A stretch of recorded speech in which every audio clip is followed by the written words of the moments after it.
Good morning, dear students. So, we will discuss the various types of attractive forces in today's class. In the last section, we have discussed about the forces of attraction, forces of repulsion that coexist in the matter, and the relation of the distance of separation between the molecules and the attractive and repulsive forces. To summarize, we can state that the attractive force and the repulsive force in a matter that depends on the distance of separation between the molecules, and we have already seen this graph which describes the various types of forces of attraction in which the distance of separation between the matter and the attractive and repulsive forces that we have seen. We have also seen that there is a composite wave. So on this graph, what we have understood? We have understood that there is a co-relationship between the distance of separation between the molecules and the attractive and repulsive forces. As the distance of separation goes on increasing, the attraction increases. As the distance of separation goes on decreasing, at a particular distance, when the electronic clouds of the molecules they start to overlap one another, at that particular point, the molecules begin to repel one another. So at that condition, there is an equilibrium distance of separation 3 to 4 angstroms at which the attractive and repulsive forces are balanced and the system is more stable at that particular point. Okay, so this is all that we have seen in the previous section, and now we are going to concentrate on the attractive forces that coexist in the matter. Why attractive forces only? Because the attractive forces determine the overall properties of the matter.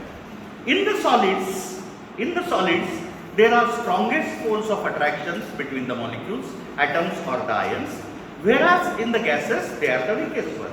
So we can attribute the properties of a state of matter to their forces of attraction and repulsion. So in the attractive forces that we are going to see, these all are physical forces of attraction that exist between the matter.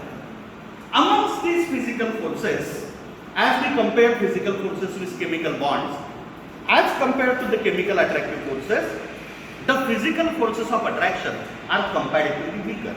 Okay? These physical forces of attraction, they consist of 4 different types of attractive forces. Number 1 is the van der Waals force of attraction. So such a van der Waals force of attraction, this van der Waals force of attraction, it is a set of 3 different forces of attraction which are the weak forces of attraction amongst all these physical forces also. So the van der Waals forces of attraction, it includes 3 subtypes of forces: the Thiessen force, the Debye force and the London force. As we are aware, and you have understood the concept of a permanent dipole in the previous class. So the permanent dipole is a molecule in which the distinct regions of positive and negative charges, they are distinctly classified into 2 areas. So in a permanent dipole, although the molecule as a whole is electrically neutral, but we can distinguish between the areas of positive and negative charge within a particular molecule. So a permanent dipole can attract another permanent dipole. Say the positive end of one permanent dipole will attract the negative end of another and vice versa. That force of attraction which exists between 2 permanent dipoles, we call it as dipole-dipole attraction or the Thiessen force. The second type of attractive force amongst the van der Waals forces is the Debye force. The Debye force is the force of attraction between a permanent dipole and an induced dipole. What is an induced dipole? Induced dipole is a molecule which is not a permanent dipole but which is readily polarizable. When it comes in contact with a permanent dipole, polarization or polarity can be induced in that molecule because it is readily polarizable, and so such a molecule we call it as the induced dipole.